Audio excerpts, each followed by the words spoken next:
सबसे पहला क्वेश्चन देखिए दोस्तों, भारतीय संविधान की प्रस्तावना में भारत को किस रूप में घोषित किया गया है? तो देखिए, भारत के संविधान की प्रस्तावना में भारत को एक सार्वभौम, समाजवादी, धर्मनिरपेक्ष और प्रजातांत्रिक गणतंत्र के रूप में दर्शाया गया है। देखिए दोस्तों, भारत का जो मूल संविधान था उसमें समाजवादी और धर्मनिरपेक्ष वर्ड को ऐड नहीं किया गया था। आगे चलकर 42वें संविधान संशोधन के द्वारा भारत के संविधान की प्रस्तावना में समाजवादी, धर्मनिरपेक्ष और अखंडता वर्ड को ऐड किया गया। क्लियर? तो देखिए, भारत के संविधान की प्रस्तावना के अनुसार भारत एक सार्वभौमिक, समाजवादी, धर्मनिरपेक्ष, प्रजातांत्रिक गणतंत्र के रूप में देखा जाता है। तो यहाँ पर हमारा आंसर है आंसर सी। ओके, चलिए अगले क्वेश्चन पर चलते हैं। अगला क्वेश्चन देखिए, 1956 में राज्यों का पुनर्गठन करने से भारत में कितने राज्य और केंद्र शासित प्रदेश बने थे? देखिए दोस्तों, राज्य पुनर्गठन आयोग, जिसका गठन 1953 में किया गया था, इसके अध्यक्ष बनाए गए थे फजल अली। इसीलिए इस आयोग को फजल अली आयोग के नाम से जाना जाता है। इसी समिति की सिफारिश पर 1956 में भारत में 14 राज्य और 6 केंद्र शासित प्रदेशों का गठन किया गया था। तो यहाँ पर आंसर हो जाएगा आंसर सी। देखिए, जब हमने अनुसूचियों पर डिस्कस किया था तब मैंने आपको बताया था कि जब भी भारत में नए राज्यों का गठन किया जाता है तो ऐसी कंडीशन में भारत के संविधान की अनुसूची 1 में परिवर्तन किया जाता है। तो इस फैक्ट को भी आप याद रखिएगा, बहुत ही इंपॉर्टेंट फैक्ट है और एग्जाम में काफी बार पूछा जाता है।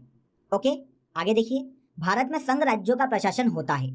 तो देखिए, भारत में जो यूनियन टेरिटरी है उनका प्रशासन राष्ट्रपति द्वारा किया जाता है। तो आंसर हो जाएगा आंसर ए। संघ राज्य क्षेत्रों का कंट्रोलर राष्ट्रपति होता है और संघ राज्य क्षेत्रों पर कोई भी डिसीजन राष्ट्रपति द्वारा लिया जाता है। भारतीय संविधान के अनुच्छेद 1 में यह घोषणा की गई है कि इंडिया अर्थात भारत है। तो देखिए दोस्तों, भारत के संविधान के आर्टिकल 1 के अनुसार इंडिया जो कि भारत है, या भारत जिसे इंडिया के नाम से जाना जाता है, राज्यों का संघ है और बिना राज्यों के भारत का कोई भी अस्तित्व नहीं है। तो आंसर हो जाएगा आंसर ए। नेक्स्ट क्वेश्चन देखिए, निम्नलिखित में से कौन भारतीय संविधान की प्रस्तावना में उल्लेखित नहीं है? तो देखिए दोस्तों, जब आप भारतीय संविधान की प्रस्तावना को पढ़ेंगे तो आपको पता चलेगा कि भारत के संविधान की प्रस्तावना में सामाजिक न्याय, आर्थिक न्याय और राजनीतिक न्याय का उल्लेख किया गया है, लेकिन धार्मिक न्याय का कोई उल्लेख नहीं किया गया, क्योंकि भारत जो है वो एक धर्मनिरपेक्ष राष्ट्र है। तो आंसर हो जाएगा आंसर डी। भारत के संविधान की प्रस्तावना में धार्मिक न्याय का कोई उल्लेख नहीं किया गया है। क्लियर? अगला क्वेश्चन देखिए, अन्य राज्यों के भारत में विलय के बाद भी किन 3 राज्यों ने भारत में शामिल होने में विलंब किया? तो देखिए दोस्तों, जब भारत आजाद हुआ तो भारत के वायसराय लॉर्ड माउंटबेटन ने यह प्रावधान किया कि भारत की लगभग 570 रियासतों में से जो रियासत पाकिस्तान में मिलना चाहती है वो पाकिस्तान में चली जाए और जो भारत में मिलना चाहती है वो भारत में मिल जाए। इसके अलावा जो रियासत इंडिपेंडेंट रहना चाहती है वो इंडिपेंडेंट रहे। तो ऐसी कंडीशन में जूनागढ़, हैदराबाद और जम्मू कश्मीर ने भारत संघ में विलय से इनकार कर दिया। देखिए, गुजरात का जूनागढ़ रियासत पाकिस्तान में मिलना चाहता था और हैदराबाद और जम्मू कश्मीर स्वतंत्र देश के रूप में मान्यता लेना चाहता था। इस तरह इन 3 रियासतों को सेना भेजकर भारत संघ में जबरदस्ती शामिल किया गया। तो आंसर है आंसर बी। जूनागढ़, हैदराबाद और जम्मू कश्मीर ये 3 ऐसी रियासतें हैं जिन्होंने भारत संघ में मिलने में बहुत ज्यादा विलंब किया। क्लियर? तो आई होप आपको इसके पीछे का इतिहास समझ में आ गया होगा। आगे बढ़ते हैं। भारतीय गणतंत्र की 26 जनवरी 1950 को सही संवैधानिक वस्तु स्थिति क्या थी जब संविधान लागू किया गया था? तो देखिए दोस्तों, इस क्वेश्चन को बहुत ही डिप्लोमेटिक तरीके से पूछा गया है। इनडायरेक्टली यह भारत की प्रस्तावना के बारे में बात कर रहा है कि 26 जनवरी 1950 को जब भारत के संविधान को लागू किया गया था तो भारत की प्रस्तावना में कौन कौन से वर्ड शामिल थे और कौन कौन से वर्ड शामिल नहीं थे। तो देखिए दोस्तों, भारत के मूल संविधान की प्रस्तावना में भारत संपूर्ण प्रभुत्व संपन्न लोकतांत्रिक गणराज्य था। आगे चलकर 42वें संविधान संशोधन के द्वारा भारत के संविधान में समाजवादी, धर्मनिरपेक्ष और अखंडता वर्ड को जोड़ा गया। तो इस प्रकार ये जो वर्ड हैं ये भारत के मूल संविधान में शामिल नहीं थे। तो आंसर हो जाएगा आंसर सी। क्लियर? देखिए, फर्स्ट क्वेश्चन में भी हमने इसके बारे में डिस्कस किया था और यहाँ पर हमने इसे एक और बार डिस्कस कर लिया। तो आई होप अब आपको ये बहुत ही अच्छे से क्लियर हो गया होगा। आगे बढ़ते हैं। भारत के संविधान के निर्माताओं का मत निम्नलिखित में से किसमें प्रतिबिंबित होता है? फ्रेंड्स, भारत के संविधान के निर्माताओं का मत भारत के संविधान की उद्देशिका से समझ में आ जाता है। भारत के संविधान की उद्देशिका के द्वारा संविधान निर्माताओं के विजन को समझा जा सकता है कि संविधान निर्माता भारत के स्वर्णिम भविष्य के लिए किस प्रकार के संविधान की आशा कर रहे थे। देखिए दोस्तों, जवाहरलाल नेहरू ने 13 दिसंबर 1946 को संविधान के उद्देश्य प्रस्ताव को संविधान सभा के सामने रखा था और बाद में 22 जनवरी 1947 को संविधान सभा द्वारा इसे पारित कर लिया गया था और इसे संविधान में भारत की प्रस्तावना के रूप में शामिल किया गया। तो यहाँ हमारा आंसर हो जाएगा आंसर ए। भारत के संविधान के निर्माताओं के विजन को संविधान की उद्देशिका द्वारा समझा जा सकता है। अगला क्वेश्चन देखिए, संविधान में हमारे राष्ट्र का उल्लेख किन नामों से किया गया है? तो देखिए दोस्तों, भारत के संविधान में भारत के केवल 2 नाम देखने को मिलते हैं, भारत और सेकेंड इंडिया। भारत के संविधान के आर्टिकल 1 के अनुसार भारत जो कि इंडिया है या इंडिया जो कि भारत है, राज्यों का संघ है। ओके, तो इस प्रकार भारत के केवल 2 नाम भारत के संविधान में दिए गए हैं। तो आंसर हो जाएगा आंसर ए। आगे देखिए, 500 से अधिक रजवाड़ों के भारत में विलय के लिए कौन उत्तरदायी था? तो फ्रेंड्स, ये एक इंपॉर्टेंट क्वेश्चन है, इसे याद रखिएगा और इसका आंसर आप सभी को बिल्कुल पता होगा। देखिए, भारत की आजादी के समय 500 से अधिक देशी रियासतों का भारत में एकीकरण किसने किया था? सरदार वल्लभ भाई पटेल ने। इसीलिए इन्हें आयरन मैन ऑफ इंडिया के नाम से जाना जाता है और इनके जन्म दिवस 31 अक्टूबर को एकता दिवस के रूप में मनाया जाता है। तो आंसर हो जाएगा आंसर सी। इसके बाद देखिए, भाषा के आधार पर राज्यों का पुनर्गठन किस वर्ष में किया गया था? तो देखिए, इसका आंसर आप सभी समझ ही गए होंगे, पहले भी हमने इस पर डिस्कस किया था। देखिए, फजल अली आयोग की सिफारिश पर भारत में 1956 में 14 राज्य और 6 केंद्र शासित प्रदेशों का गठन किया गया था। तो आंसर हो जाएगा आंसर ए। भाषा के आधार पर राज्यों का पुनर्गठन 1956 में किया गया था।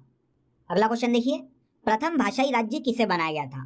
तो देखिए, भारत में भाषा के आधार पर पहला राज्य आंध्र प्रदेश गठित हुआ था। तो आंसर है हमारा आंसर सी। तो आंध्र प्रदेश राज्य भाषा के आधार पर बनने वाला भारत का पहला राज्य था। निम्नलिखित शब्दों में से कौन से शब्द 42 संविधान संशोधन द्वारा प्रस्तावना में जोड़े गए हैं? तो देखिए दोस्तों, ये एक ऐसा इंपॉर्टेंट क्वेश्चन है जो कि बार बार अलग अलग तरीके से घुमाकर पूछा गया है। तो देखिए, 42 संविधान संशोधन के द्वारा भारत के संविधान में समाजवाद, पंथ निरपेक्ष या धर्मनिरपेक्ष और अखंडता वर्ड को जोड़ा गया था। तो आप ऑप्शन में देख लीजिए, समाजवाद और पंथ निरपेक्षता वर्ड देखने को मिल रहा है। तो 1 और 3 यहाँ पर सही ऑप्शन है। तो आंसर हो जाएगा आंसर बी। भारतीय संविधान की प्रस्तावना में धर्मनिरपेक्ष और समाजवादी शब्द जोड़े गए। तो इन्हें कब जोड़ा गया था? 42 से संविधान संशोधन 1976 में। तो आंसर हो जाएगा आंसर सी। देखिए, आप केवल कंसेप्ट को याद रखिए, तो क्वेश्चन एग्जाम में कैसा भी घुमा फिरा कर पूछा जाएगा तो भी आप उसे आसानी से डील कर लोगे। ओके, चलते हैं नेक्स्ट क्वेश्चन पर। निम्नलिखित में से कौन भारत को धर्मनिरपेक्ष राज्य वर्णित करता है? तो देखिए, भारत की प्रस्तावना में धर्मनिरपेक्ष वर्ड का उल्लेख किया गया है। तो आंसर हो जाएगा आंसर बी। हम भारत के लोग, we the people of India शब्दों का प्रयोग भारतीय संविधान में कहाँ किया गया है? देखिए फ्रेंड्स, भारत के संविधान की प्रस्तावना की शुरुआत इसी इंपॉर्टेंट वर्ड से होती है। हम भारत के लोग संविधान की प्रस्तावना में उल्लेखित है। तो आंसर हो जाएगा आंसर डी। इसके बाद देखिए, भारतीय संविधान का कौन सा भाग संविधान की आत्मा कहलाता है? फ्रेंड्स, भारत के संविधान की आत्मा उद्देशिका को कहा जाता है, क्योंकि संविधान की उद्देशिका से पूरे संविधान के विजन को समझा जा सकता है। तो आंसर हो जाएगा आंसर बी। देखिए, यहाँ पर एक और इंपॉर्टेंट फैक्ट मैं आपको बता देता हूँ कि भीमराव अंबेडकर ने भारत के संविधान के आर्टिकल 32 संवैधानिक उपचारों के अधिकार को संविधान की आत्मा कहा था। लेकिन देखिए, ये ऑप्शन ऐसी कंडीशन में सही होता जब क्वेश्चन में आपको भीमराव अंबेडकर का नाम मेंशन किया गया होता। लेकिन देखिए, जब ऑप्शन में आपको भीमराव अंबेडकर का नाम नहीं दिया गया है तो भारत के संविधान की आत्मा संविधान की उद्देशिका को माना जाता है। ओके, तो यहाँ पर आप बिल्कुल भी कंफ्यूज मत होना और इस फैक्ट को महत्वपूर्ण रूप से याद रखिएगा। आगे बढ़ते हैं। भारत के संदर्भ में निम्नलिखित में से कौन धर्मनिरपेक्ष शब्द का सही भाव व्यक्त करता है?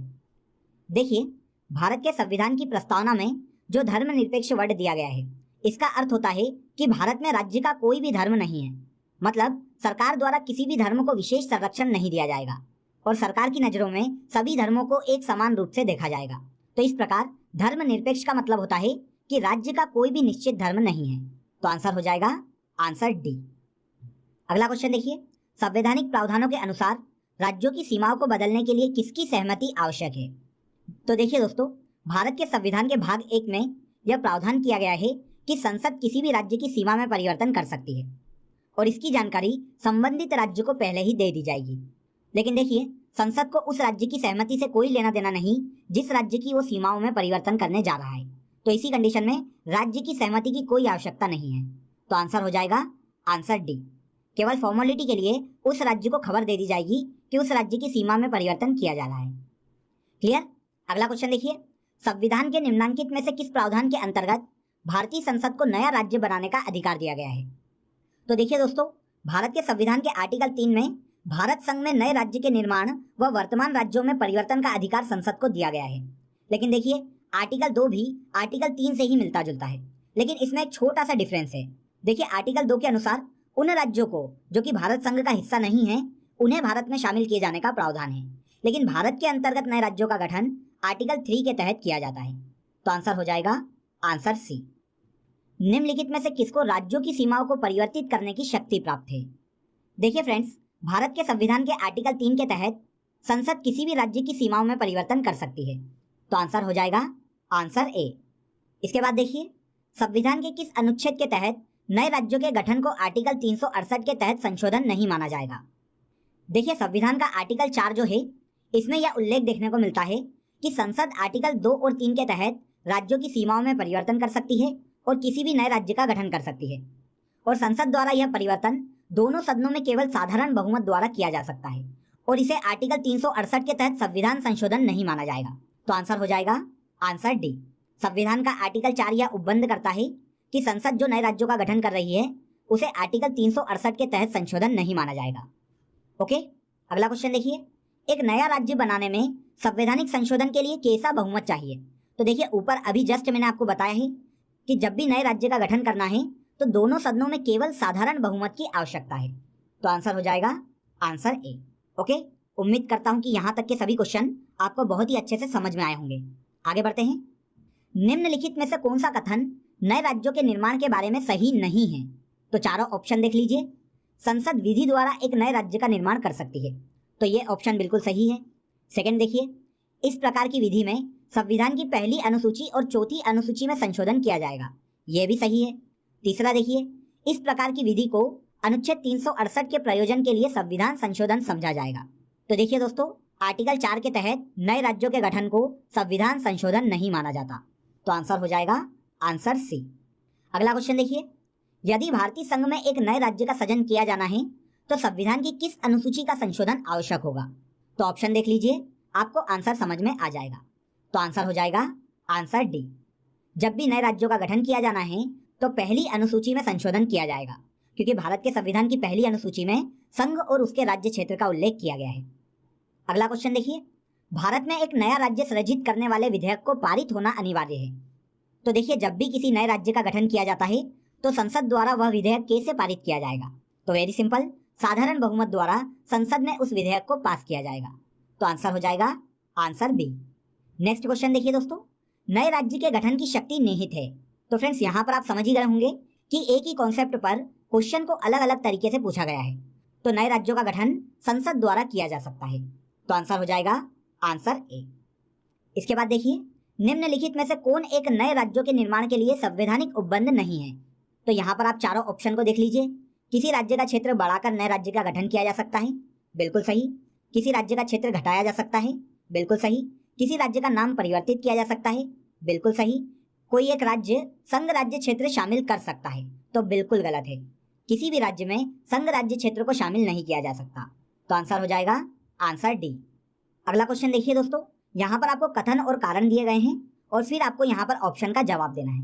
तो देखिए, पहला कथन दिया गया है कि भारत संघ नहीं है, तो ये कथन बिल्कुल गलत है। आपको देखकर ही समझ में आ गया होगा, क्योंकि संविधान के आर्टिकल 1 में भारत जो कि इंडिया है या इंडिया जो कि भारत है, राज्यों का संघ है। तो यहाँ पर कथन पूरी तरह गलत है। अब कारण देख लीजिए, किसी भी राज्य का क्षेत्र, सीमा और नाम उसकी सहमति के बिना भी परिवर्तित करने की शक्ति संसद को प्राप्त है। तो देखिए, इस क्वेश्चन का कारण बिल्कुल सही है।